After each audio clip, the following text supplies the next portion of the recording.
Hey guys, Rhett here. What's going on? At my client Manny and Lily's first Section 8 rental property, guys. I am thrilled. They've already bought a handful more. They're doing amazing. I'm so proud of them. The house I'm standing in right now, they purchased about a month and a half ago for $29,000. It was falling apart. We have turned this house into a 5-bedroom house, 2-bathroom. It's absolutely gorgeous. You're gonna love it. They've never been to any of their Section 8 rental properties, and that is how we build out our program. Because you have to have the ability to have a team on the ground that can facilitate what you need while you're working and while you're doing what you have to do to generate income. Because when you start building this portfolio, as you get it off the ground, it's not gonna allow you to just quit working, right? The stuff you see on social media, that's not what it is. You got to put the time in, you got to put the work in, build a portfolio until you're able to build it to the point where it can replace your W-2 or your 9-to-5 income. And that does not happen overnight. That takes time.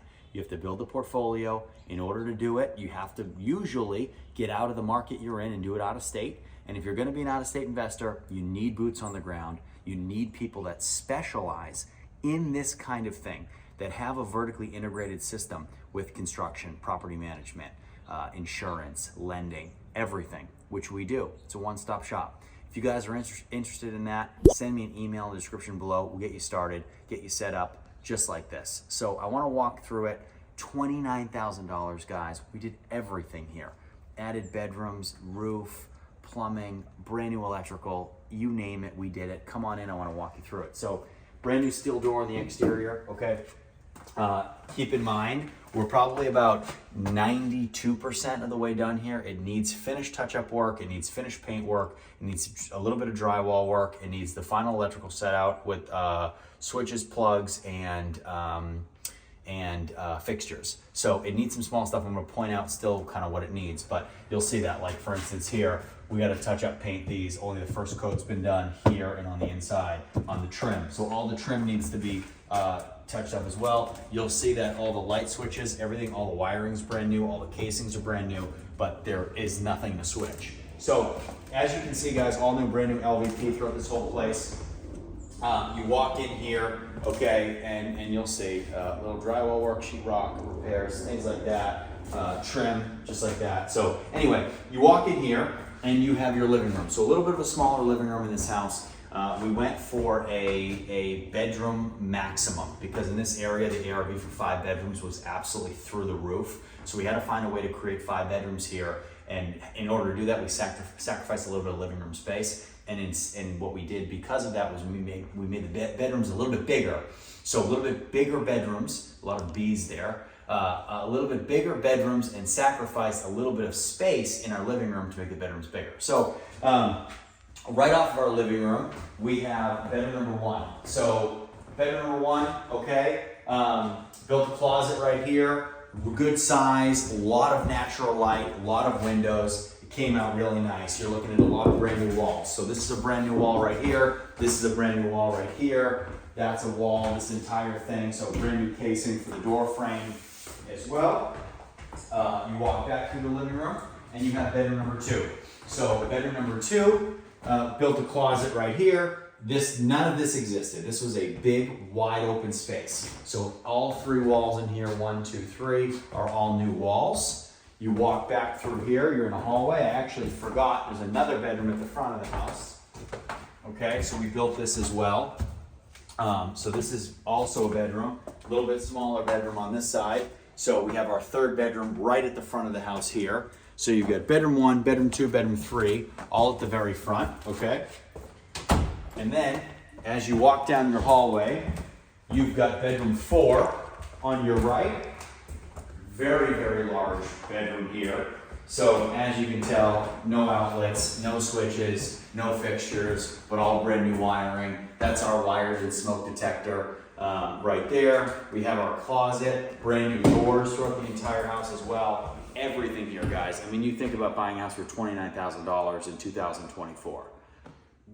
When you buy a house like that, it needs everything. And there's no job too big or too small that we can't do.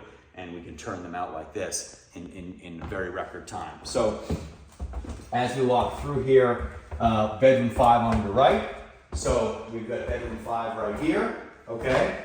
Another big bedroom, a lot of good natural light, good location, right off of the main hallway, okay? And off of this main hallway, we have our kitchen, got a good sized kitchen. Guys, you know it is to code to have a water heater. If it's in your kitchen, it has to be in a closet. So we built this closet out for our brand new water heater. All new lines, of course, all new brand new PEX piping and plumbing as well. All right, we have our kitchen, new countertops, new sink, everything, cabinets, everything here brand new. Hood vent, we'll have all of our appliances in here too. And then in the rear of the house, where all the plumbing was situated, we have our master, really our really big, large bathroom here. We went with granite countertop in here. We had a little bit of extra granite left over from another project, so we cut it to fit here. So that was a nice little bonus on that. So we got a granite vanity here, trying to really capture maximum ARV. So brand new toilet, all new plumbing, brand new shower and tub combo here. And then across the hall, we also have another brand new bathroom, which I wish I could turn the light on for you, but I can't. But new vanity, new toilet, all new tub, of course, surround. We have our vent, we have our light, we have everything we need in here as well. So when you have a 5-bedroom house, guys, you gotta have you've got to have 2 bathrooms. I mean, have we done some in the past that don't? Yes, but overall, if we have the opportunity, like we did with this one, to maximize size and also ARV, you do it. Now, the way where you guys are standing right now actually is the washer and dryers. So this is actually going to be a closet. We'll put a draw door right here to facilitate your washer dryer closet here at the back of the house. So you have all your plumbing in the back half of this house anyway, with the kitchen, both bathrooms. It's easiest to put your washer dryer connections back here as well. So it's also, when you think about it, right, like if you've got a 5-bedroom section in housing voucher, or say you have a mother with 4 children, the 4 kids will operate primarily in one bathroom, and at least the mom or the mom and dad can be in another bathroom and have that to themselves. So it just adds another level of livability to a home when you have those two bathrooms. So guys, as always, leave your questions, comments below, and I'd love to get to all of them. If you want to do something like this, you can do it. If you don't have a team, don't do it. I know I've talked about that before. I'd rather you don't do it if you don't have the right people in place, okay? And when I say team, it's everybody, A to Z, top to bottom. You've got to be really, really solid with your team. Otherwise, you'll lose money because you're only good as your weakest link. So this is what we do. We're doing it for a long time. We'd love to help you. If you're interested, send us an email in the description below, and we'll see you next time.